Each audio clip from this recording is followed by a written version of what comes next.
Wilkie Collins. இவர் ஒரு ஆங்கில நாவலாசிரியர் மற்றும் நாடக ஆசிரியர்.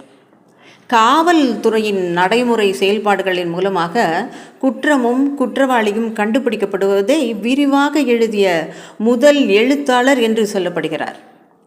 அவருடைய மொழிபெயர்க்கப்பட்ட த்ரில்லர் கதையை நான் உங்களுக்கு சொல்வதில் மகிழ்ச்சி அடைகிறேன். விடுதியில் ஒரு ஆண் கொல்லப்பட்டதாக காவல்துறைக்கு செய்தி வருகிறது. அதை முறையாக துப்பறியும்படி அனுப்பப்படுகிறார் கதையின் கதாநாயகன். அவரது அனுபவமும் முதிர்ச்சியான அவருடைய தீர்ப்பும் மிகவும் அழகாக சொல்லப்பட்டிருக்கிறது, காதலுடன் கலந்து. இதை அவரே சொல்கிறார், கேட்கலாம். என்னுடைய 25வது வயதில் நான் லண்டன் காவல்துறையில் இணைந்தேன். 2 வருடங்களாக அங்கே சாதாரண பொறுப்புகள் மற்றும் மோசமான சம்பளத்துடன் வேலை செய்ததின் மூலம் கிடைத்த சாதாரண அனுபவத்துடன் இருந்தபோதுதான் என்னுடைய முதல் தீவிரமான கொடூரமான குற்ற வழக்கில் வேலை செய்ய ஆரம்பித்தேன். அது ஒரு கொலை குற்றம். அதன் சூழ்நிலை என்னவென்றால், அப்போது வடக்கு லண்டனில் இருந்த காவல் நிலையம் ஒன்றில் இருந்தேன். ஒரு திங்கட்கிழமை எனக்கு இரவு நேரத்தில் வேலை போடப்பட்டிருந்தது. காலை 4 மணி வரை நிலையத்தில் அசாதாரணமாக எதுவும் நடந்து விடவில்லை. வெளியே மழை பெய்து கொண்டிருந்தது. அங்கு வீசிய குளிர் காற்று என்னை மீண்டும் அறைக்குள் அனுப்பியது. உள்ளே வந்து நாற்காலியில் அமர்ந்து 1 நிமிஷம் கூட ஆயிருக்காது. நிலையத்தின் கதவு வேகமாக தட்டப்பட்டது. உள்ளே அலறிக்கொண்டே வந்த பெண் ஒருத்தி, இதுதான் காவல் நிலையமா என்றாள். எங்களது இன்ஸ்பெக்டர் நல்லவர் என்றாலும் சிறிது முன் கோபமுடையவர்.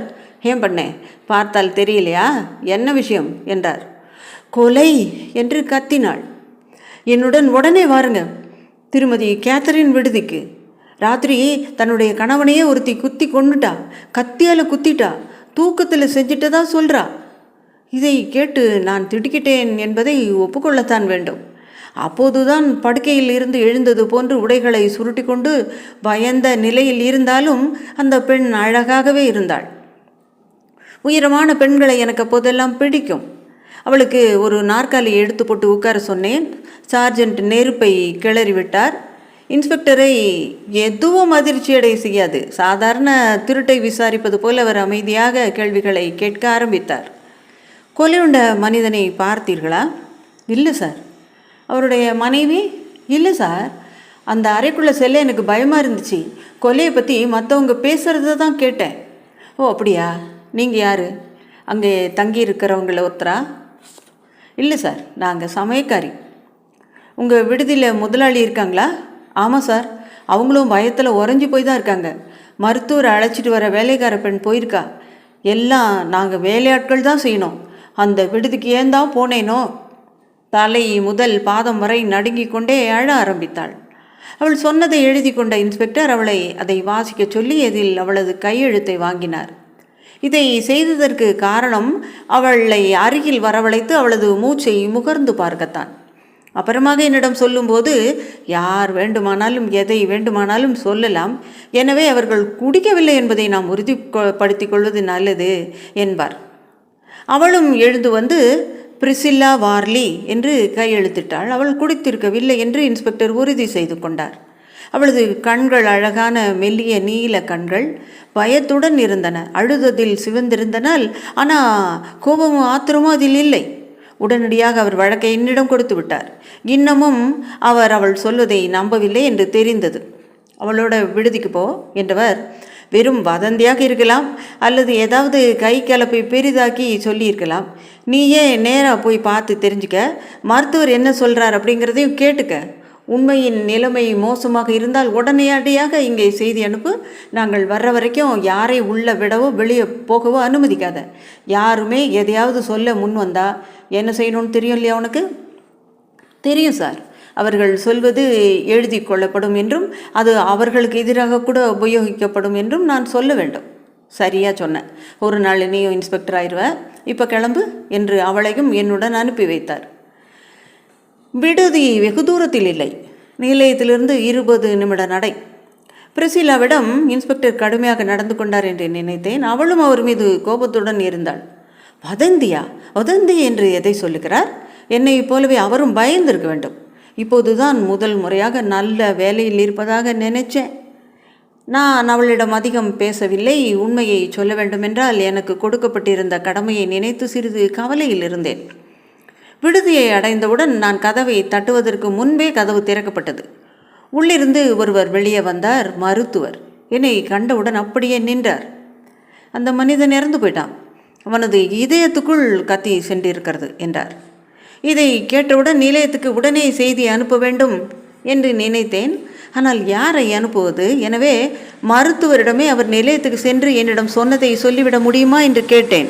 அவர் செல்லும் வழியில் தான் நிலையம் இருந்தது. அவரும் அதற்கு ஒப்புக்கொண்டார். அவருக்கு கதவு திறந்து விட்டது. விடுதியை நடத்தும் திருமதி கேத்தரின் இன்னமும் இளமையுடன் இருந்தாள். ஆனால் கொலையால் கூட அவளை எளிதாக பயமுறுத்தி விட முடியாது என்று தோன்றியது. அவளது கணவன் அவளுக்கு பின்னே நின்று கொண்டிருந்தான். அவளுக்கு தந்தையைப் போல வயதானவனாக இருந்தான். அவன் நடுங்கி கொண்டிருந்ததை பார்த்தால் அவன்தான் கொலைக்காரன் என்று நினைத்து விடுவார்கள். கதவை பூட்டியவுடன் அதிலிருந்து சாவியை எடுத்துக்கொண்டேன். அந்த பெண்மணியிடம், இன்ஸ்பெக்டர் வர்ற வரைக்கும் விடுதியை விட்டு யாரும் வெளியே போகக்கூடாது, உள்ளேயும் வரக்கூடாது, யாராவது உள்ளே அத்துமீறி நுழைந்திருக்கிறார்களா என்று நான் பார்க்க வேண்டும் என்றேன். இதுதான் வெளிவாசல் சாவி என்று எனக்கு பதில் கூறினாள். அதை எப்போவுமே பூட்டி தான் வச்சுருப்பேன். கீழே நீங்கள் வந்து பாருங்கள். எங்களுடன் பிரிசில்லாவும் வந்தாள். அடுப்படியில் சென்று நெருப்பு மூட்டுமாறு அவளை அனுப்பி வைத்தாள். எங்களுக்கு ஒரு கோப்பை தேநீர் தயாரித்தால் நன்றாக இருக்கும் என்றாள் கேத்தரின். அவள் எல்லாவற்றையும் எளிதாக எடுத்துக்கொள்கிறாள் என்று நான் சொன்னேன். லண்டனில் விடுதி நடத்தும் பெண் என்ன நடந்தாலும் கலங்கிவிடக்கூடாது என்று அவள் பதில் சொன்னாள். வெளி வாசல் பூட்டியிருந்தது. அடுப்படியில் இருந்த ஜன்னல்களும் பூட்டியிருந்தன. பின்பக்க அடுப்படியும் அங்கிருந்த கதவும் கூட பூட்டப்பட்டிருந்தது. யாரும் எங்கும் ஒளிந்திருக்கவில்லை. திரும்பவும் மேலே வந்து முன்பக்க ஜன்னலை சோதித்தேன். அதுவும் அடைத்து மூடப்பட்டிருந்தது. பின்பக்க அறையிலிருந்து ஒரு கரகரப்பான குரல் கேட்டது. என்னை பார்க்க மாட்டேன்னு ஒப்புத்துக்கிட்டா போலீஸ்காரங்க உள்ளே வரலாம் என்றது. நான் விடுதி பெண்மணியை நோக்கி திரும்பினேன். அது ஷீலா. அந்த அறையில் தங்கி இருப்பவள் மிகவும் மரியாதையான பெண்மணி. அறையில் நுழைந்தவுடன் படுக்கையில் ஏதோ போர்வையில் சுற்றி வைக்கப்பட்டிருந்ததை பார்த்தேன். செல்வி ஷீலா தன்னைத்தானே மறைத்து கொண்டிருந்தாள். வீட்டின் கீழ்ப்பகுதி பாதுகாப்பாக இருப்பதாக முடிவு செய்து சாவிகளை என்னுடைய பையில் போட்டுக்கொண்டு மேலே செல்ல தயாரானேன். மேலே செல்லும்போது, முந்தைய தினம் யாராவது அங்கே புதிதாக வந்தார்களா என்று கேட்டேன். 2 மட்டும் வந்தார்கள் என்றும் அங்கேயே தங்கியிருந்தவர்களின் நண்பர்கள் என்றும் தானே அவர்களை வாசலுக்கு சென்று வழி அனுப்பியதாகவும் திருமதி கேத்தரின் தெரிவித்தாள். அடுத்து அங்கு தங்கியிருந்தவர்களை பற்றி கேட்டேன். கீழ் தளத்தில் செல்வி ஷீலா இருந்தாள். முதல் தளத்தில் ஒரு வணிகரிடம் வேலை செய்யும் பிரம்மச்சாரி பீட்டர் 2 அறைகளை எடுத்திருந்தார். 2வது தளத்தில் முன்னறையில் கொலை செய்யப்பட்ட திரு செபேடியும் அவரது மனைவியும் இருந்தார்கள். பின்னறையில் மார்க், தீவிலிருந்து வந்திருக்கும் சுருட்டு வியாபாரி மார்க், மேல் தளத்தில் இருந்த சிறிய முன்னறையில் கேத்தரின் தம்பதிகளும், அங்கிருந்த பின்னறையில் சமயக்காரியும் வேலைக்கார பெண்ணும் இருந்தார்கள். அவ்வளவுதான். அங்கே இருந்த அனைவரும் அவ்வளவுதான். வேலைக்காரர்களை பற்றி கேட்டேன். 2 மிகவும் நல்ல குணம் கொண்டவர்கள், இல்லை என்றால் என்னிடம் வேலைக்கு இருக்க முடியாது என்றாள். 2வது தளத்தை அடைந்தோம். அங்கே முன்னறையில் வாசலில் வேலைக்கார பெண் காவல் காத்து கொண்டிருந்தாள். திருமதி செபேடி ஒருவேளை வெளியே வர முயற்சி செய்தால் அதை தடுப்பதற்காகவே அறையின் கதவை பூட்டிவிட்டு வெளியே நின்று கொண்டிருந்தாள். நான் வந்தவுடன் அவளது கடமை முடிவுக்கு வந்தது. என்னை கண்டவுடன் வேகமாக கீழே இருக்கும் அடுப்படிக்கு போய்விட்டாள். உள்ளே செல்வதற்கு முன் திருமதி கேத்தரினிடம், எப்போது, எப்படி கொலை என்பதை பற்றிய செய்தியெல்லாம் உங்களுக்கு எப்படி கிடைத்தது என்று கேட்டேன். இன்றைக்கி காலையில் 3 மணிக்கு மேலே இருக்கும். திருமதி செபேடியின் கூச்சல் என்னை எழுப்பியது. அவளை வெளியே போய் பார்த்தேன். திரு மார்க் அவளை அமைதிப்படுத்த முயன்று கொண்டிருந்தார். அடுத்த அறையிலேயே அவர் இருந்ததால் அவர் எனக்கு முன்னையே அவளது கூச்சலை கேட்டு வெளியே வந்து விட்டார். என்னுடைய செபேடி இறந்து விட்டார், நான் தான் கொலை செய்தேன், தூக்கத்தில் கொன்றுவிட்டேன் என்று திரும்ப திரும்ப சொல்லிக்கொண்டே இருந்தாள். அப்படியே மயங்கி விழுந்து விட்டாள். திரு மார்க்கும் நானும் அவளை திரும்ப அறைக்குள் தூக்கி கொண்டு சென்றோம். அவள் ஏதோ கெட்ட கனவை கண்டுவிட்டு அலறுகிறாள் என்று தான் நினைத்தோம். ஆனால் படுக்கைக்கு அருகே போனவுடன் அங்கே மருத்துவர் சொன்னதை கேட்டீங்க இல்லையா, அதைத்தான் பார்த்தோம். நான் மருத்துவமனையின் செவிலியாக இருந்ததால் இது போன்றவற்றை பார்த்து பழகியிருந்தேன். அத்தையும் தாண்டி எனக்கு மயக்கமாகவும் நடுக்கமாகவும் வந்துவிட்டது. திரு மார்க்கின் நிலையை கேட்கவே வேண்டாம், அவர்தான் அடுத்து மயக்கம் போகிறார் என்று நான் நினைத்தேன். இதை கேட்டவுடன் திருமதி செபேடி விடுதிக்கு வந்ததிலிருந்து ஏதாவது வழக்கத்துக்கு மாறாத செய்தார்களா என்று கேட்டேன். அவளை பைத்தியம் தான் நினைப்பீங்க. அதுவும் தூக்கத்தில் கணவனை கொன்று விட்டேன் என்பவளை வேறு எப்படி நினைப்பீர்கள்? ஆனால் இன்று காலை வரை அவளை போன்ற அமைதியான நல்ல நடத்தையுள்ள விவேகமான பெண்ணை நான் பார்த்ததே இல்லை. இப்போதுதான் திருமணமாகியிருந்தது என்பதையும் நினைவில் வைத்துக் கொள்ளுங்கள். அவளது கணவன் மீது மிகவும் அன்பாகவே இருந்தாள். அதற்கு மேல் பேசுவதற்கு எதுவுமே இல்லை. அறையை நெருங்கிவிட்டதால் கதவை திறந்து உள்ளே நுழைந்தோம். படுக்கையில் மல்லாந்து படுத்து கிடந்தார் செபேடி. அவர் அணிந்திருந்த உடைகள் மார்புக்கு கீழே சுருண்டு கிடந்தன. அவரது உடையின் இடதுபுறத்தில் இதயத்துக்கு சற்று மேலே துணியில் இருந்த இரத்தம் அதன் பயங்கரமான கதையை சொல்லி கொண்டிருந்தது. இறந்து கிடந்தவரின் முகத்தை நாம் விருப்பமில்லாமல் பார்த்தாலும் அவர் உயிருடன் இருந்தபோது மிகவும் அழகான இளைஞனாக இருந்திருக்க வேண்டும் என்று தான் தோன்றியது. ஆனால் அடுத்ததாக அங்கே அருகே இருந்த அவரது துயரமடைந்த மனைவியை பார்ப்பது என் கண்களுக்கும் மிகவும் கொடுமையாகத்தான் இருந்தது. யாரையும் துயரமடைய செய்யும் காட்சி அது. தரையில் ஒரு மூலையில் அவள் அமர்ந்திருந்தாள். சற்று மாநிறமான பெண், நன்றாக உடை அணிந்திருந்தார். அவளது கருமையான முடியும் பெரிய பழுப்பான கண்களும் அவளது வெளியேறிய முகத்தை இன்னும் வெளியேறியதாக காட்டியது. அவள் எங்களையே நோக்கியே விரித்து கொண்டிருந்தாலும் அவள் எங்களை பார்த்ததாகவே தெரியவில்லை. நாங்கள் அவளிடம் பேசிய போதும் அவள் ஒரு வார்த்தையும் பதில் சொல்லவில்லை. அவளது விரல்களை பிசைந்து கொண்டும் அவ்வப்போது குளிரில் நடுங்கிக் கொண்டும் இருந்திராவிட்டால் அவளையும் அவளது கணவனைப் போலவே பிணம் என்றே கருதி இருப்போம். அவளுக்கு அருகே சென்று அவளை எழுப்போம் என்றேன். ஆனால் அவள் கீச்சிடும் குரலில் அலறி மீண்டும் அவளது இடத்தில் சுருங்கி கொண்டது என்னை பயமுறுத்தியது. அவளது கூச்சல் சத்தமாக இல்லை, ஆனால் அது மனிதர்களின் குரலை போல் அல்லாமல் மிருகங்களின் குரலை போல இருந்தது. விடுதி பெண்மணியிடம் அவள் முன்னே எப்படி நடந்து கொண்டிருந்தாலும் இப்போது அவள் தன்னிலையில் இல்லை என்றுதான் தெரிந்தது எனக்கு. இப்போது அவளை கண்டு நான் பரிதாபப்பட்டேனா அல்லது அவள் மீது கோபமாக இருந்தேனா தெரியவில்லை. ஆனால் அவள் குற்றமற்றவள் என்றுதான் எனக்கு எங்கேயோ தோன்றியது. அவள் செய்திருப்பதாக நான் நம்பவில்லை. நான் சொல்லிக் கொண்டிருக்கும் போதே கதவை யாரோ தட்டினார்கள். நான் உடனே கீழே சென்றேன். அங்கே இன்ஸ்பெக்டரையும் நிலையத்திலிருந்து இன்னொருவரையும் உள்ளே வர சொன்னேன். எனக்கு சற்று நிம்மதியாக இருந்தது. அவரிடம் நான் இதுவரை செய்திருந்ததை எல்லாம் சொன்னேன். அவரும் என்னுடைய நடவடிக்கைகள் சரியாகவே இருப்பதாக தெரிவித்தார். வீட்டில் தான் யாரோ இந்த கொலையை செஞ்சிருக்கணும் என்று சொல்லிவிட்டு கூட வந்தவனை அங்கேயே விட்டுவிட்டு என்னுடன் அவரும் 2ஆம் தளத்துக்கு வந்தார். அறைக்குள் நுழைந்த ஒரு நிமிடத்திலேயே நான் கவனிக்காத ஒரு பொருளை பார்த்துவிட்டார். கொலை செய்ய பயன்படுத்தப்பட்ட கத்தி. மருத்துவர் வந்தபோது உடலில் இருந்தது அந்த கத்தி. காயத்தை ஆராய வேண்டி அவர் கத்தியை வெளியே எடுத்ததை படுக்கைக்கு அருகில் இருந்த மேஜையில் வைத்திருந்தார். அது சாதாரண கத்தி இல்லை. கத்தி அதனுள்ளே மடித்து வைக்கும்படியாகவே இருந்தது. இரத்தம் இருந்த இடத்தை தவிர கத்தி புத்தம் புதியதாக இருந்தது. அதன் கைப்பிடியில் இருந்த சிறிய உலோக தட்டில் என்னவோ எழுதியிருந்தது. ஜான் செபேடிக்கு அன்புடன். அதற்கு மேல் எதுவுமே இல்லை. எழுதி முடிப்பதை யார் அல்லது எது தடுத்திருக்கும்? யூகிப்பது கூட முடியாமல் இருந்தது. ஆனாலும் இன்ஸ்பெக்டர் உற்சாகமானார். இது உதவியாக இருக்கும் என்று சொல்லிவிட்டு திருமதி கேத்தரின் சொல்வதை கவனமாக கேட்டார். மூலையில் அமர்ந்திருந்தவளிடமிருந்து அவளது கண்கள் அகலவே இல்லை.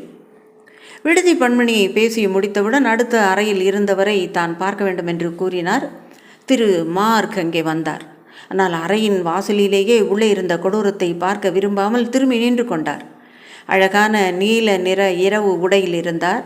அவரது பச்சை நிற கண்கள் அங்கிருந்து பிதுங்கி விழுந்து விடுவதைப் போல பெரிதாகவும் வெளியேவும் இருந்தன. அவரது மீசையும் ஆட்டு தாடியும் எண்ணெய் விட்டு சீவப்பட்டிருந்தது. அவரது உருவத்தை முழுமை செய்வது போல வாயில் ஒரு சுருட்டை வைத்திருந்தார். இன்ஸ்பெக்டர் அவரை மிகவும் கவனமாகவும் விரிவாகவும் விசாரணை செய்தார். உருவத்தை கண்டு ஏமாந்து விடுபவர் அல்ல என்றாலும் அவர் திரு மார்க்கை நம்பவோ விரும்பவோ இல்லை என்று தெரிந்தது. நடந்த விசாரணையில் புதிதாக எதுவுமே வெளியே வரவில்லை. அவரது அறைக்கு திரும்பி சென்று விட்டார். இத்தனை நாளாக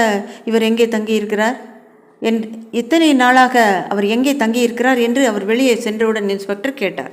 பின் அறையில் கிட்டத்தட்ட 1 வருடமாக தங்கியிருக்கிறார் என்றார் கேத்தரின். அவருக்கு தெரிஞ்சவங்க என்று யாராவது சொல்லியிருக்கிறாரா? ஆமாம், மிகவும் நன்றாக தெரிந்தவர்கள் என்று நகரில் இருந்த புகழ்பெற்ற சுருட்டு வணிகர்களின் கடைகளின் பெயரை கூறினால் இன்ஸ்பெக்டர் அவற்றை குறித்து கொண்டார். அதற்கு பிறகு நடந்த மனதை கஷ்டப்படுத்தும் விஷயங்களை சொல்ல எனக்கு விருப்பம் இல்லைதான். அந்த மனம் குழம்பி போயிருந்த பெண்மணியை இன்ஸ்பெக்டர் காவல் நிலையத்துக்கு வண்டியில் அனுப்பி வைத்தார். கத்தியையும் அறையில் கீழே கிடந்த தூக்கத்தின் உலகம் என்ற புத்தகத்தையும் இன்ஸ்பெக்டர் எடுத்துக்கொண்டார். அறையில் இருந்தவர்களின் பெட்டிகள் மூடப்பட்டு அறையும் மூடப்பட்டது. அறையின் சாவி என் பொறுப்பில் கொடுக்கப்பட்டது. மீண்டும் இன்ஸ்பெக்டர் செய்தி அனுப்பும் வரை நான் அங்கேயே இருந்து எவரும் வெளியே சென்று விடாமல் பார்த்து கொள்ள வேண்டும் என்று உத்தரவிடப்பட்டது. மரணத்தை பற்றிய விசாரணை தள்ளி வைக்கப்பட்டது. மேஜிஸ்ட்ரேட் முன்னாக நடந்த விசாரணையில் ரிமாண்டில் வைக்க முடிவு செய்யப்பட்டது. இரண்டிலும் என்ன நடக்கிறது என்று திருமதி செபேடிக்கு தெரியவில்லை. அவள் மிகவும் அதிர்ச்சியில் இருப்பதாக மருத்துவர் சொல்லிவிட்டார். கொலை நடப்பதற்கு முன் அவளது மனநிலை சரியாக இருந்ததா என்ற கேள்விக்கும் அவர் சரி என்று பதில் சொல்ல மறுத்துவிட்டார். ஒரு வாரம் சென்றது. கொலை செய்த மனிதன் புதைக்கப்பட்டிருந்தார். அவரது வயதான தந்தை மட்டும் இறுதி சடங்கில் கலந்து கொண்டிருந்தார். இன்னமும் சில விஷயங்களை கேட்டுக்கொள்வதற்காக நான் திருமதி கேத்தரின் மற்றும் 2 வேலையாட்களிடம் அவ்வப்போது பேசிக்கொண்டிருந்தேன். வேலைக்கார பெண்ணும் சமயக்காரியும் கொலை நடந்த இடத்தில் வேலை செய்ய விருப்பமில்லை என்பதால் தாங்கள் வேலை விட்டு விலகுவதாக தெரிவித்து விட்டார்கள். மார்க் அவரால் கெட்ட கனவுகள் இல்லாமல் தூங்க முடியவில்லை. எனவே அவர் தன்னுடைய முன்பணத்தை கூட வேண்டாம் என்று சொல்லிவிட்டு அங்கிருந்து சொல்லாமலே கிளம்பிவிட்டார். முதல் தளத்தில் இருந்த பீட்டர் அறையை காலி செய்யவில்லை. ஆனால் தன்னுடைய வேலையிலிருந்து விடுமுறை எடுத்துக்கொண்டு கிராமத்தில் இருந்த தன்னுடைய நண்பர்களுடன் சென்று தங்கிவிட்டார். கீழ் தளத்தில் ஷீலா மட்டுமே இன்னமும் அங்கிருந்தாள். என்னுடைய வயதில் வசதியாக இருக்கும் இடத்திலிருந்து எதுவும் என்னை நகரச் செய்ய முடியாது. 2 தளங்களுக்கு மேலே நடந்த கொலை பக்கத்து வீட்டில் நடந்த கொலை போலத்தான், தூரம்தான் காரணம் என்றாள் தைரியமாக. அங்கு தங்கியிருந்தவர்கள் என்ன செய்தார்கள் என்பது எங்களுக்கு பெரிதாக படவில்லை. அல்லும் பகலும் அந்த விடுதியை கண்காணித்து கொண்டிருந்தோம். வெளியே செல்லும் அனைவரையும் தொடர்ந்தோம். அவர்கள் வேறு மாவட்டங்களுக்கு சென்றால் அங்கிருந்த காவலர்களுக்கு செய்தி அனுப்பப்பட்டது. திருமதி செபேடியின் வாக்குமூலத்தை எந்த விதத்திலாவது நிரூபிக்க முடியும் வரை அந்த விடுதியில் தங்கியிருந்தவர்களை தப்பிக்க விடக்கூடாது என்பதுதான் எங்கள் நோக்கமாக இருந்தது. அங்கு கிடைத்த கத்தியை எங்கிருந்து வாங்கினார்கள் என்ற விசாரணையும் தோல்வியில்தான் முடிந்தது. இன்னும் 2 வாரங்களில் திருமதி செபேடி வாக்குமூலம் கொடுக்கும் அளவுக்கு தேறியிருந்தாள். முன்னெச்சரிக்கை நடவடிக்கை எடுத்த பின்னர் மருத்துவரும் அவளது மனநிலை சரியாக இருக்கிறது என்று சொல்லிவிட்டார். அவள் வீட்டு வேலைகள் செய்வதை தொழிலாக கொண்டவள். கடைசியாக ஒரு குடும்பத்தில் அவள் வேலை பார்த்தாள். அங்கிருந்தவர்களுக்கு அவளிடம் இருந்த ஒரே சிரமம் அவளது தூக்கத்தில் நடக்கும் பழக்கம்தான். அதற்காக அவளது அறையில் இன்னும் ஒரு வேலைக்கார பெண் தூங்க வேண்டியிருந்தது. அவள் அறையை உள்பக்கமாக பூட்டி சாவியை தன்னுடைய தலையணுக்கு கீழே வைத்து கொள்வாள்.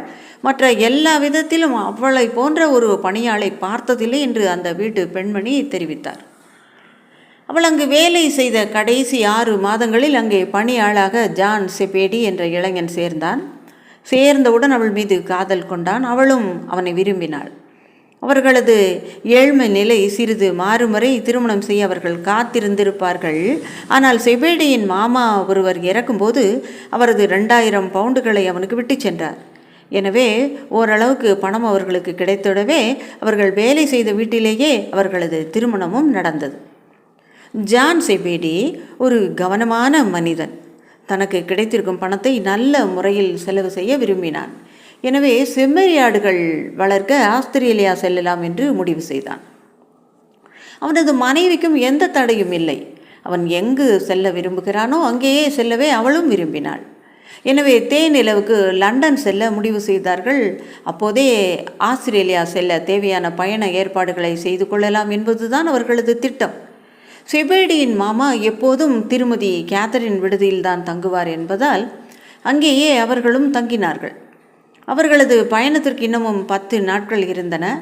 அந்த நாட்களில் லண்டனில் தங்களது நாட்களை இனிமையாக கழிக்க முடிவு செய்தார்கள். லண்டனில் முதல் நாள் மாலை அவர்கள் நாடகத்திற்கு சென்றார்கள். ஆனால் இருவரும் கிராமங்களில் நல்ல காற்றுக்கு பழகியிருந்ததால் அவர்களுக்கு அரங்கின் வெப்பமும் சூடான காற்றும் மூச்சை அடைப்பதாக இருந்தது. ஆனாலும் அவர்களுக்கு புதிதாக இருந்த அந்த கேளிக்கையை அவர்கள் விரும்பியதால் மறுநாள் மாலையும் வேறொரு நாடகத்துக்கு செல்ல முடிவு செய்திருந்தார்கள். 2ஆம் முறையும் ஜான் செபேடியால் வெப்பத்தை தாங்க முடியவில்லை.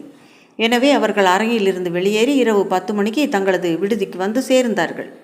அப்போது நடந்ததை திருமதி செபேடியின் வார்த்தைகளிலேயே நாம் கேட்போம். அறையில் சிறிது நேரம் அமர்ந்து பேசிக்கொண்டிருந்தோம். ஜானின் தலைவலி மிகவும் மோசமாகிக் கொண்டே இருந்தது. எனவே அவரை தூங்கச் சொல்லி வற்புறுத்தினேன். அவர் வேகமாக உறங்குவதற்காக அறையில் இருந்த மெழுகுவர்த்தியையும் அணைத்து விட்டேன். ஆனாலும் அவருக்கு தூக்கம் வரவில்லை. அவருக்கு எதையாவது வாசித்து காட்ட சொன்னார். புத்தகங்கள் வாசிப்பது அவருக்கு தூக்கத்தை வரவழைக்கும். நான் இன்னமும் உடை கூட மாற்றவில்லை. எனவே மீண்டும் மெழுகுவர்த்தி ஏற்றினேன். என்னிடம் இருந்த ஒரே புத்தகத்தை திறந்தேன். தூக்கத்தின் உலகம் என்ற அந்த புத்தகத்தை ஜான் ரயில் நிலைய கடையில் பார்த்தார். நான் தூக்கத்தில் நடப்பேன் என்பதால் அதை அவர் கேலி செய்வார். இந்த புத்தகம் உனக்கு பிடிக்கும் என்று எனக்கு அந்த புத்தகத்தை பரிசாக கொடுத்திருந்தார். அதை அரை மணி நேரம் வாசிப்பதற்குள் அவர் தூங்க ஆரம்பித்து விட்டார். ஆனால் எனக்கு தூக்கம் வரவில்லை. அதனால் நான் வாசித்து கொண்டே இருந்தேன். அந்த புத்தகம் சுவாரஸ்யமாக இருந்தது. அதில் இருந்த பயங்கரமான கதை ஒன்று இன்னமும் நினைவில் இருக்கிறது. தூக்கத்தில் கனவில் நடப்பதாக தன்னுடைய மனைவியை கொன்ற கணவனின் கதை தான் அது. அதை முடித்தவுடன் புத்தகத்தை கீழே வைத்துவிட நினைத்தேன். ஆனாலும் வாசிக்க ஆரம்பித்தேன். ஆனால் மற்ற அத்தியாயங்கள் அவ்வளவு சுவாரஸ்யமாக இல்லை. நாம் ஏன் தூங்குகிறோம், நமது மூளை அப்போது என்ன செய்கிறது என்று அறிவியல் பூர்வமாக அது சொல்லி கொண்டிருந்ததால் வாசித்து கொண்டே நானும் நெருப்புக்கு அருகே இருந்த நாற்காலியிலேயே தூங்கிவிட்டேன். எத்தனை மணிக்கு தூங்கினேன் என்றோ எவ்வளவு நேரம் தூங்கினேன் என்றோ நினைவிலே இல்லை. எதுவும் கனவு வந்ததா என்றும் நினைவில்லை. மெழுகுவர்த்தியும் அணைந்து விட்டது. நான் விழித்தபோது இருளாக இருந்தது. எதனால் எழுந்தேன் என்றும் நினைவில்லை. ஒருவேளை அறை மிகவும் குளிராக இருந்திருக்கலாம். புகைப்போக்கில் இன்னொரு மெழுகுவர்த்தி இருந்தது. அருகிலேயே தீப்பெட்டியும் இருந்தது. விளக்கை ஏற்றினேன். அப்போதுதான் படுக்கையை நோக்கி முதல் முறையாக திரும்பினேன். அங்கே நான் பார்த்தது, அந்த பயங்கரத்தை நினைத்த மாத்திரமே அவள் மயங்கிவிட்டாள். இதயத்தில் கத்தியுடன் அவளது கணவன் இறந்து கிடந்தான். அத்துடன் அன்றைய விசாரணை முடிவுக்கு வந்தது. அவளுக்கு தேவையான உதவிகள் செய்யப்பட்டன. அவளது உடல்நிலையை மருத்துவருடன் பாதிரியும் சேர்ந்து பார்த்து கொண்டார். விடுதி பெண்மணியும் மற்ற வேலையாட்களின் வாக்குமூலத்தை பற்றி நான் எதுவுமே சொல்லவில்லை. அதெல்லாம் வெறும் சம்பிரதாயமாகவே நடந்தது. அவர்களுக்கு தெரிந்த எதுவும் திருமதி செபேடியின் குற்றத்தை நிரூபிக்கவில்லை. தன்னையே குற்றம் சாட்டி கொண்டிருந்த அவளுக்கு சாதகமாகவும் எந்த சாட்சியும் காவலர்களிடம் இல்லை. அவள் கடைசியாக வேலை செய்த வீட்டின் தம்பதிகளும் அவளை குறித்து உயர்வாகவே சொன்னார்கள். விசாரணை முட்டு சந்தில்தான் வந்து நின்றது. திரு மார்க்கை சாட்சியாக அழைத்து அவரை ஆச்சரியப்படுத்த வேண்டாம் என்று முடிவு செய்யப்பட்டிருந்தது. ஆனால் அவர்களுக்கு கிடைத்த ஒரு துப்பு விசாரணை வேகப்படுத்தியது. திருமதி செபேடியிடம் 2 முறை தனியே பார்த்து பேசியதில் பாதிரியார் அவளுக்கும் அவளது கணவனின் கொலைக்கும் இடையே எந்த சம்பந்தமும் இல்லை என்ற முடிவுக்கு வந்திருந்தார். ஆனால் தன்னிடம் தனியே நம்பிக்கையோடு சொல்லப்பட்ட ஒரு விஷயத்தை அவர் எங்களிடம் தெரிவிக்கவில்லை என்றாலும் அடுத்த விசாரணைக்கு திரு மார்க் அழைக்கப்படும்படியாக மட்டும் கேட்டுக்கொண்டார். அவரது பரிந்துரை உடனடியாக ஏற்கப்பட்டது. விசாரணை மீண்டும் ஆரம்பித்த போது எங்களிடம் திருமதி செபேடிக்கு எதிராக எந்த சாட்சியமும் இல்லை. எனவே எங்களுக்கு உதவும் பொருட்டு அவளை சாட்சியாக அறிவித்தோம். காலை நேரத்தில் அவளது கொலை செய்யப்பட்ட கணவனை அவள் மெழுகுவர்த்தி வெளிச்சத்தில் பார்த்ததை உடனடியாக கேட்டு முடித்தோம். அவளிடம் 3 முக்கியமான கேள்விகள் மட்டுமே கேட்கப்பட்டன. ஒன்று, கத்தியை அவளிடம் காட்டினோம். அதை அவளது கணவனிடம் எப்போதாவது பார்த்திருக்கிறாயா? இல்லை. அதை பற்றி ஏதாவது தெரியுமா? ஒன்றும் இல்லை. 2, அவளோ அவளது கணவனோ நாடக அரங்கிலிருந்து திரும்பியவுடன் அறையை தாழ் போட்டார்களா? இல்லை. அவள் நாற்காலியில் தூங்க ஆரம்பிப்பதற்கு முன் அவள் அறையை தாளிட்டாளா? இல்லை. 3, அவளது கணவனை தூக்கத்தில் கனவுடன் நடக்கும்போது கொலை செய்ததாக அவள் நினைப்பதற்கு ஏதாவது குறிப்பிட்ட காரணம் இருக்கிறதா? அவள் தன்னிலையில் இல்லை என்பதையும் அந்த புத்தகத்தில் அவள் அதை வாசித்தாள் என்பதையும் தவிர வேறு ஒரு காரணமும் இல்லை. அப்போது நீதிமன்றத்தில் இருந்த மற்றவர்கள் வெளியே அனுப்பப்பட்டார்கள். பாதிரியார் எங்களிடம் சொல்லிய விஷயம் இப்போது வெளியே வந்தது. மார்க்குக்கும் திருமதி செபேடிக்கும் இடையே ஏதாவது விரும்பத்தகாத சம்பவம் நடந்ததா என்ற கேள்வி கேட்கப்பட்டது. ஆமாம். விடுதியின் படிக்கட்டில் அவளை அவர் தனியாக சந்திக்க நேர்ந்தது. அப்போது அவளை கட்டி அணைக்கவும் முத்தம் கொடுக்கவும் அவர் முயற்சி செய்தார். கோபமடைந்த திருமதி செபேடி அவரை கன்னத்தில் அறைந்து இன்னொரு முறை அவர் அதுபோல நடந்து கொண்டால் தன்னுடைய கணவனிடம் தெரிவித்து விடுவேன் என்றும் சொன்னாள். அவள் அறைந்ததால் மிகவும் கோபமடைந்த மார்க், மேடம், இதற்காக வருத்தப்படுவீர்கள் என்று சொல்லிவிட்டு சென்றார். எங்களுக்குள் ஆலோசனை செய்த பின்னர் இன்ஸ்பெக்டரின் வேண்டுகோளுக்கு இணங்கி இப்போதைக்கு மார்க்கிடம் திருமதி செபேடியின் வாக்குமூலம் குறித்து கேட்பதில்லை என்று முடிவு செய்யப்பட்டது. அவரை சாட்சியாக அழைத்த போது ஏற்கனவே அவர் இன்ஸ்பெக்டரிடம் தெரிவித்திருந்த அதே விஷயங்களையே திரும்ப திரும்ப கூறினார். கத்தியை பற்றி ஏதாவது தெரியுமா என்று கேட்கப்பட்டது. முகத்தில் எந்த குற்ற உணர்வும் இல்லாமல் தனக்கு எதுவுமே தெரியாது என்று அவர் உறுதியாக கூறினார். மீண்டும் விசாரணை துவங்கியது. ஆனாலும் புதிதாக எதுவுமே தெரியவில்லை. இருந்தாலும் நாங்கள் திரு மார்க் மீது ஒரு கண் வைத்திருந்தோம். அடுத்து கத்தியை வாங்கியதுடன் அவரை எப்படியாவது தொடர்பு படுத்துவதில் எங்களது முயற்சி சென்றது. இதிலும் நாங்கள் எந்த உருப்படியான முடிவையும் எட்ட முடியவில்லை. கத்தியில் இருந்த முத்திரை வைத்து அதை தயாரித்த மொத்த வியாபாரிகளை நகரில் கண்டறிவது எளிதாகத்தான் இருந்தது. ஆனால் அவர்கள் அதுபோன்ற கத்திகளை ஆயிரக்கணக்கில் தயாரித்தார்கள். அவற்றை இங்கிலாந்தின் எல்லா பகுதிகளில் இருக்கும் விற்பனையாளர்களுக்கும் அனுப்பினார்கள், வெளிநாடுகளுக்கும் கூட. அதில் இருந்த முடிவடையாத வார்த்தைகளை யார் எழுதினார்கள் என்று, அதை எங்கே யார் வாங்கினார்கள் என்பதை தெரிந்து கொள்ளாமல் தேடுவது வைக்கோல் போரில் ஊசியை தேடுவது போலவே இருந்தது. இறுதியாக கத்தியை அதில் இருந்த எழுத்துக்களோடு புகைப்படம் எடுத்து நாட்டில் இருந்த அனைத்து காவல் நிலையங்களுக்கும் அனுப்பினோம். அதே நேரத்தில் மார்க்கின் கடந்த காலத்தை பற்றிய விசாரணைகளும் தொடர்ந்தன.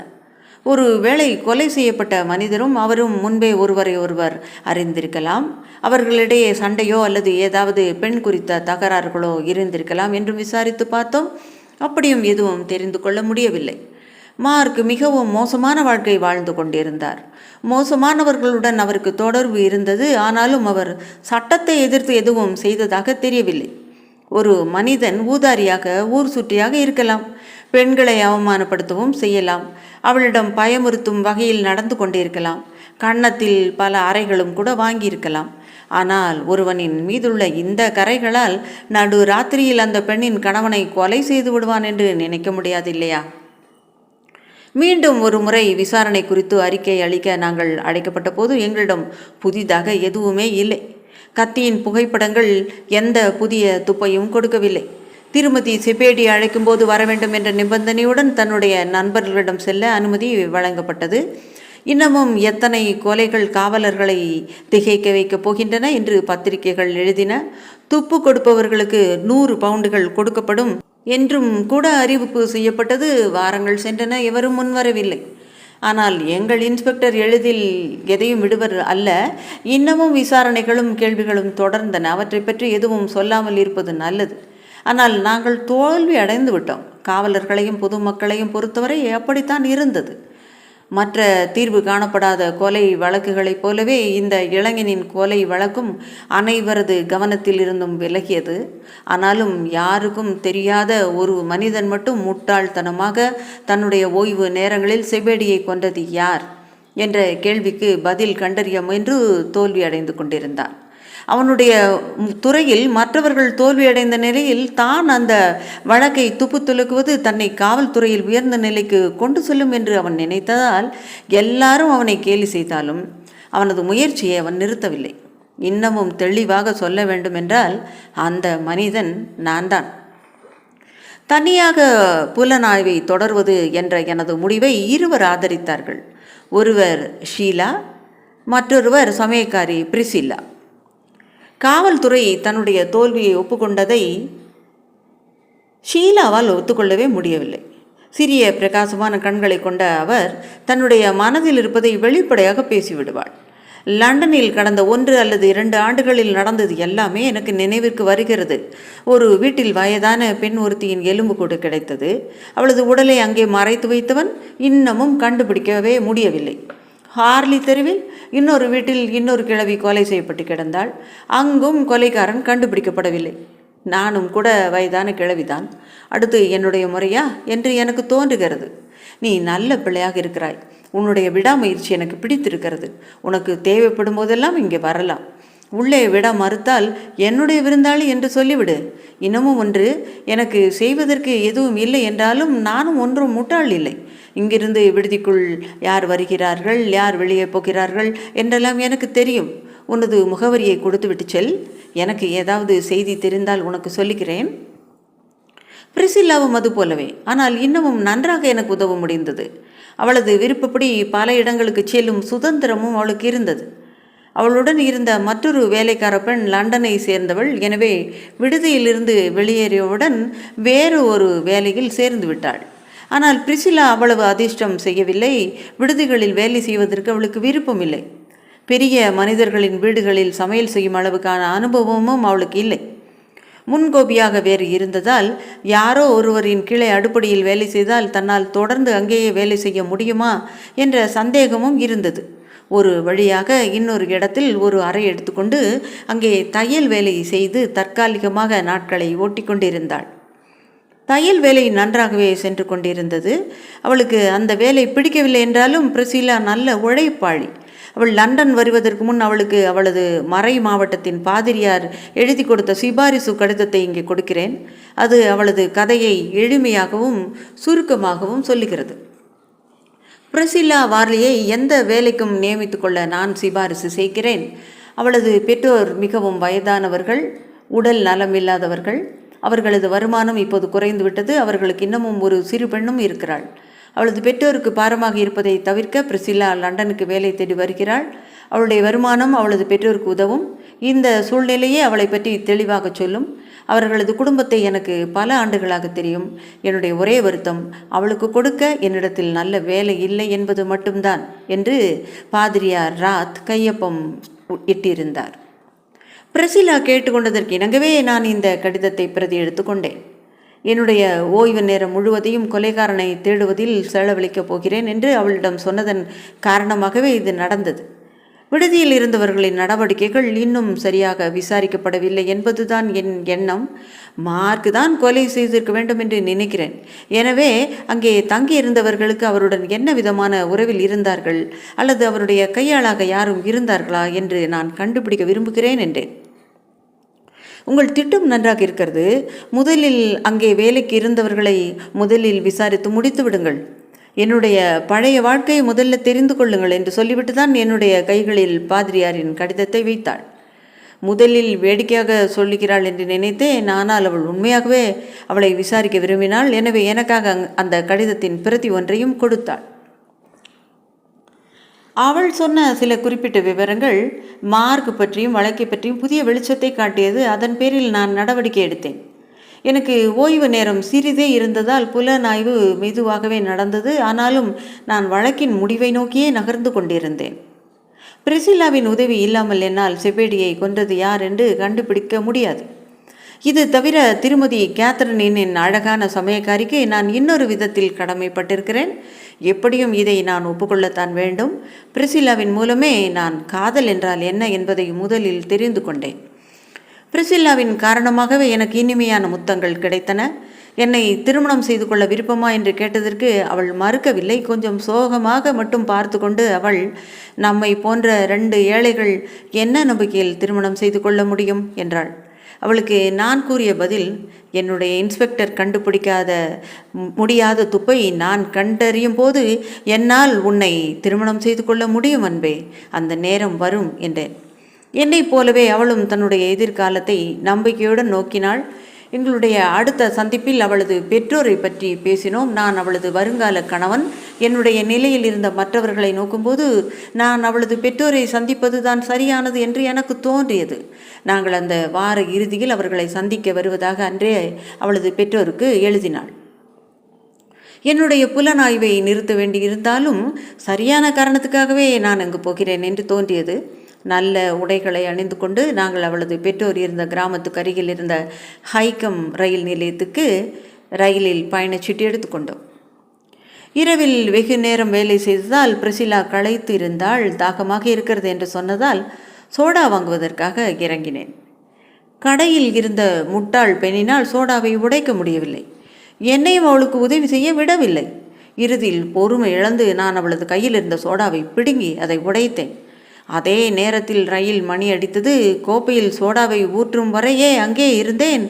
ஆனால் நான் வெளியே வருவதற்குள் ரயில் நகர ஆரம்பித்து விட்டது. ரயிலில் ஓடிப்போய் ஏற முயன்ற என்னை அங்கிருந்தவர்கள் தடுத்து விட்டார்கள். என்னுடைய கோபம் தணிந்தவுடன் நான் ஹைக்கமுக்கு தந்தி கொடுத்தேன். அங்கே பிரிசிலாவை எனக்காக காத்திருக்கவும், இல்லை என்றால் அவளது கிராமத்திற்கு செல்வதற்கான வழியை அங்கே கொடுத்துவிட்டு செல்லுமாறும் அதில் சொல்லியிருந்தேன். அடுத்த ரயில் 1 மணி 44 நிமிடங்களுக்கு இருந்தது. அடுத்த நிலையம் ஹைக்கம் என்றாலும் அங்கே நடந்து செல்லும் நேரம் அதிகமாக இருக்கும் என்பதால் அடுத்த ரயிலுக்காக காத்திருப்பது என்று முடிவு செய்தேன். அதுவரை வெளியே சென்று நகரை சுற்றி வரலாம் என்று கிளம்பினேன். அது மிகவும் மந்தமான நகராக இருந்தது. முதலில் ஒரு தெருவில் சென்று இன்னொரு தெருவின் வழியே வந்தேன். அதில் இருந்த ஒரு கடை என்னுடைய கவனத்தை ஈர்த்தது. ஆனால் நான் நின்றதன் காரணம் அங்கிருந்த பொருட்களின் காரணமாக அல்ல. அந்த தெருவில் மூடியிருந்த ஒரே கடை அது மட்டும்தான். அதன் வெளியே இந்த இடம் வாடகைக்கென்று ஒரு தட்டி கட்டி இருந்தது. அந்த கடையை காலி செய்து போகும் வணிகர்களின் பெயர் இன்னமும் அங்கே இருந்தது. ஜேம்ஸ் வைக்காம்ப் பாத்திர வியாபாரம். நாங்கள் கத்தியின் புகைப்படங்களை நாடெங்கிலும் அனுப்பிய போது சில வணிகர்கள் விடுபட்டு இருக்கலாம். அதாவது கத்தியை விற்ற கடைக்காரர்கள் நாங்கள் தேட ஆரம்பித்த நேரத்தில் கடையை மூடிவிட்டு சென்றிருக்கலாம், அல்லது கடை மூழ்கியிருக்கலாம். அந்த கடையை பார்த்தவுடன் எனக்கு என்னவோ அது தோன்றியது. என்னிடம் இன்னமும் அந்த கத்தியின் புகைப்படம் இருந்தது. நான் மணி அடித்தவுடன் கடையின் உரிமையாளர் திறந்தார். மிகவும் வயதானவராகவும் காது கேட்காமலும் அழுக்காகவும் இருந்த அவர் மேலே சென்று மைக்கேலிடம் பேசுங்கள் என்றார். நான் மேலே சென்றபோது மைக்கேல் ஒரு வெண்கல தட்டில் எழுத்துக்களை பொறித்து கொண்டிருந்தார். நடுத்தர வயதான அவரது கண்களில் எந்த உயிரும் இல்லை. அவரது முகமும் உணர்ச்சிகள் இல்லாமல் இருந்தது. அறிமுகம் செய்து கொண்ட பின்னர் நான் வைத்திருந்த புகைப்படத்தை காட்டினேன். இந்த புகைப்படத்தில் இருக்கும் கத்தியில் எழுதப்பட்டிருக்கும் எழுத்துக்களை பற்றி உங்களுக்கு ஏதாவது தெரியுமா என்று கேட்டேன். அவரது பூத கண்ணாடியை வைத்து புகைப்படத்தை உற்று பார்த்தார். ஆச்சரியமாக இருக்கிறது என்ற அவர், எனக்கு இந்த வினோதமான பெயர் நினைவில் இருக்கிறது. செபேடி. ஆமாம், நான் தான் இந்த எழுத்துக்களை எழுதினேன். எதனால் இதை நான் முடிக்காமல் விட்டிருக்கிறேன் தெரியவில்லையே என்றார். செபேடி என்ற பெயரும் அந்த கத்தியில் இருந்த எழுத்துக்களும் ஒவ்வொரு ஆங்கில பத்திரிகையிலும் வந்திருந்தது. அவர் கொஞ்சமும் அலட்டி கொள்ளாமல் பதில் சொன்னதை எப்படி எடுத்துக்கொள்வது என்று எனக்கு தெரியவில்லை. ஒருவேளை அவர் கொலை பற்றிய விவரங்களை ஏற்கனவே படித்திருக்க மாட்டாரோ? நீங்கள் பத்திரிகைகளெல்லாம் வாசிக்கிறது இல்லையா என்று கேட்டேன். இல்லை, என் கண்கள் மங்கிவிட்டன. எனவே என்னுடைய வேலைக்காக நான் வேறு எதையும் வாசிப்பதில்லை. பத்திரிகைகளை வாசிப்பவர்கள் செபேடி என்ற பெயரை சொன்னதையாவது கேட்டிருக்கிறீர்களா? இருக்கலாம், ஆனால் கவனித்திருக்க மாட்டேன். என்னுடைய வேலை முடிந்தவுடன் நான் நடைப்பயிற்சிக்கு போவேன். அங்கிருந்து இரவு உணவு உண்டுவிட்டு சிறிது மது அருந்திவிட்டு புகைப்பிடிப்பேன். அதன் பிறகு படுக்கைக்கு சென்று விடுவேன்.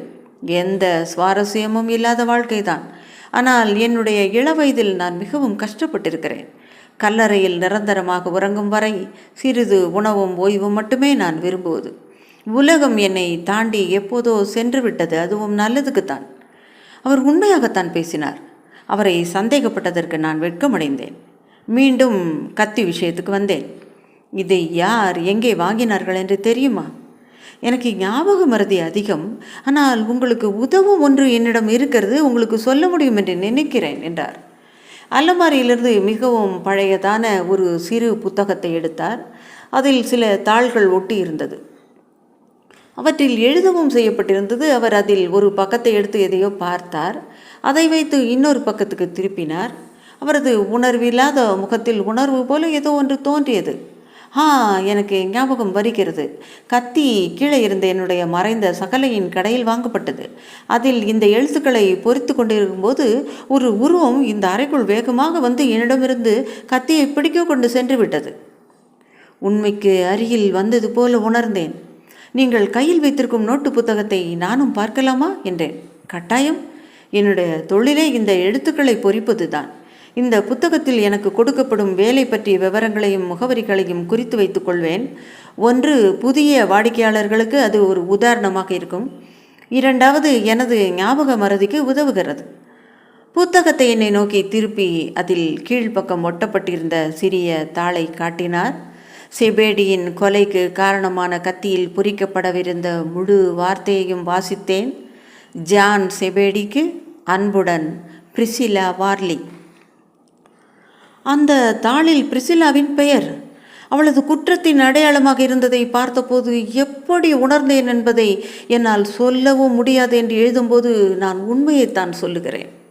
நான் மீண்டும் தன்னிலைக்கு வர எவ்வளவு நேரம் ஆனது என்று எனக்கு நினைவில்லை. எனக்கு நினைவு இருப்பதெல்லாம் அந்த வயதான மனிதரை நான் பயமுறுத்தி விட்டேன் என்பதுதான். முதலாவதாக அவரிடம் இருந்த அந்த தாளை பெற வேண்டும் என்பதே என் எண்ணமாக இருந்தது.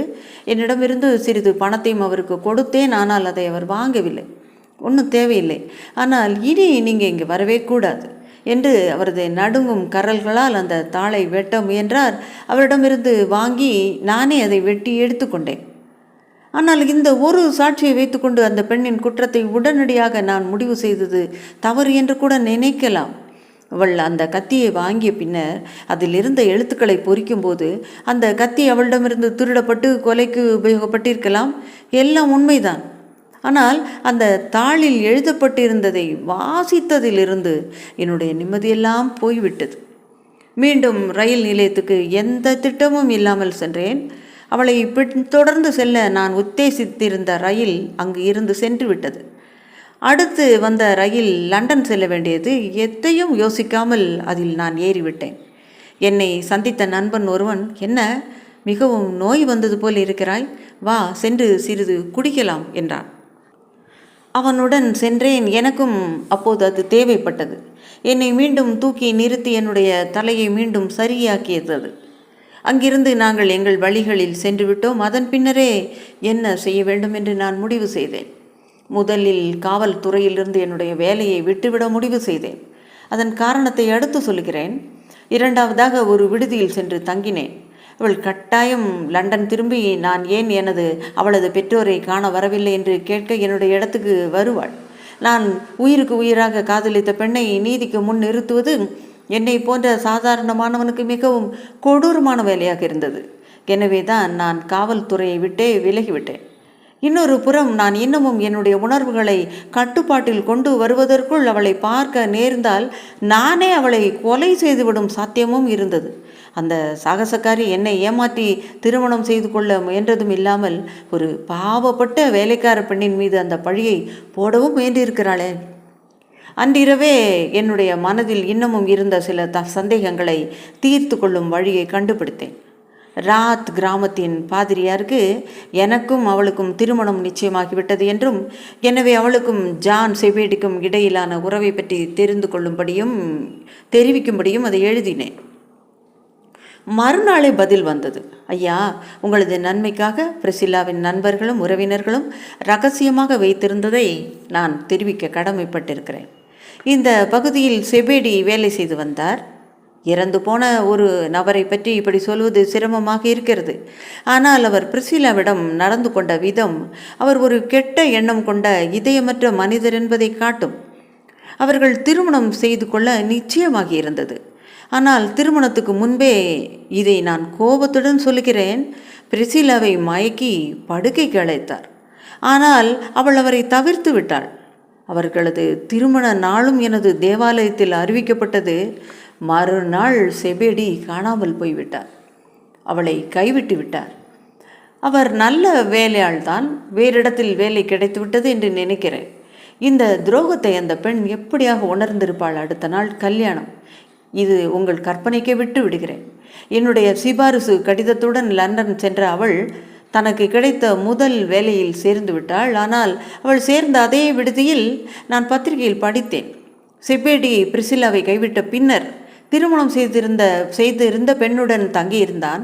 மற்றபடி நீங்கள் ஒரு அருமையான பெண்ணை திருமணம் செய்ய போகிறீர்கள் என்பதில் எந்த சந்தேகமும் வேண்டாம். உங்களது மகிழ்ச்சிக்கு என்னுடைய வாழ்த்துக்கள். இதிலிருந்து பாதிரியாரோ அல்லது அவரது பெற்றோரோ நண்பர்களோ அவள் கத்தியை வாங்கினதை பற்றி அறிந்திருக்கவில்லை என்று தெரிந்தது. அந்த உண்மையை தெரிந்த ஒரே மனிதன் அவளை திருமணம் செய்து கொள்ள நினைத்த நான்தான். நானும் அவளை கைவிட்டு விட்டேன் என்று அவள் நினைத்து விடக்கூடாது என்றும் நானே நினைத்து கொண்டேன். எவ்வளவு பயங்கரமாக இருந்தாலும் இன்னமும் ஒரு முறை, கடைசி முறை அவளை பார்த்துத்தான் ஆக வேண்டும். அவளது அறைக்கு சென்றபோது அவள் வேலையாக இருந்தாள். நான் கதவை திறந்தவுடன் எழுந்து நின்ற அவளது கன்னங்கள் சிவந்திருந்தன. அவளது கண்களில் கோபம் இருந்தது. நான் முன்னே சென்றவுடன் அவள் என்னுடைய முகத்தை பார்த்தாள். என்னுடைய முகம் அவளை அமைதியாக்கியது. சுருக்கமாக நான் சொல்ல வந்ததை சொன்னேன். கத்திகள் விற்கும் கடை ஒன்றிற்கு சென்றேன். இதோ உன்னுடைய கையெழுத்தில் கொலை செய்த கத்தியில் இருந்த எழுத்துக்களின் முழுமையான வடிவம். என்னுடைய ஒரு வார்த்தை உன்னை தூக்கில் ஏற்றிவிடும். ஆனால் என்னால் அந்த வார்த்தையை சொல்ல முடியாது. அவளுடைய பிரகாசமான முகம் அப்படியே இருண்டு போனது. அவளது கண்கள் அப்படியே வெறித்து கொண்டிருந்தன. என் முன்னே அமைதியாகவும் அசையாமலும் நின்று கொண்டிருந்தாள். எதுவும் சொல்லாமல் அந்த தாளை நான் நெருப்பில் போட்டேன். அப்படியே அங்கிருந்து எதுவும் சொல்லாமல் கிளம்பினேன். அவளை அதற்கு பிறகு நான் பார்க்கவே இல்லை. சில காலத்துக்கு பின் எனக்கு ஒரு சீலிடப்பட்ட கடிதத்தை அனுப்பிவிட்டு அவள் இறந்து போனாள். பாதிரியார் என்னிடம் தெரிவித்திருந்தவை தான் அதிலும் இருந்தன. மேலும் செபேடி அருமையாக வைத்திருந்த கத்தி ஒன்று தொலைந்து விட்டது. அதே போல கத்தியை இவள் வாங்கியிருக்கிறாள். சனிக்கிழமை அவள் கத்தியை வாங்கி அதில் எழுத்துக்களை ஆர்வமாக பொறிக்கச் சொல்லிவிட்டு சென்றிருக்கிறாள். ஞாயிற்றுக்கிழமை தேவாலயத்தில் அவர்களது திருமணம் அறிவிக்கப்பட்டது. திங்கட்கிழமை செபேடியால் கைவிடப்பட்டாள். அன்றே வேலை செய்து கொண்டிருந்தவரிடமிருந்து அவள் கத்தியை பறித்து கொண்டு சென்று விட்டாள். அவள் வேலை செய்த விடுதிக்கு செபேடி தன்னுடைய மனைவியுடன் வந்தபோது அவன் தன்னை அவமானப்படுத்துவதாக உணர்ந்தாள். அவள் சமயக்காரியாக இருந்ததால் செபேடி அவளை பார்க்கவே இல்லை. அவளது கடிதத்தின் கடைசி வரிகள் இன்னமும் நினைவில் இருக்கிறது. அவர்கள் அறை கதவு தாளிடப்படாமல் இருந்ததை பார்த்தபோது எனக்குள் சாத்தான் புகுந்தது. அணைந்து கொண்டிருந்த மெழுகுவர்த்தியின் வெளிச்சத்தில் ஒருவர் படுக்கையிலும் இன்னொருவர் நாற்காலியிலும் தூங்குவதை பார்த்தேன். என்னுடைய கையில் கத்தி இருந்தது. அப்பொழுது கொலை செய்துவிட்டால் அவளை தூக்கில் போடுவார்கள் என்று நினைத்தேன். ஆனால் குத்திய பின்னர் என்னால் கத்தியை வெளியே எடுக்க முடியவில்லை. ஆனால் இதை தெரிந்து கொள்ளுங்கள், நான் உங்களை உண்மையாகவே நேசித்தேன். செபேடி போல நான் இதயம் இல்லாதவள் இல்லை. அந்த கடிதத்தையும் நான் எரித்து விட்டேன், என் நினைவுகளைப் போலவே. கதை நிறைந்தது. தேர்ந்தெடுக்கப்பட்ட கதைகளையே உங்களுக்கு சொல்லி வருகிறேன். உங்களில் யாராவது இதை போன்ற கதைகளை பரிந்துரைத்தால் அவைகளையும் சொல்ல முயற்சிக்கிறேன். நன்றி. சப்ஸ்கிரைப் பண்ணிட்டு பாருங்கள். இது என் அன்பான தாழ்மையான வேண்டுகோள். உங்களுக்கு பிடித்தவங்களுக்கும் ஷேர் பண்ணுங்கள். ராஜி ஸ்டோரிஸிலிருந்து உங்கள் நான். நன்றி.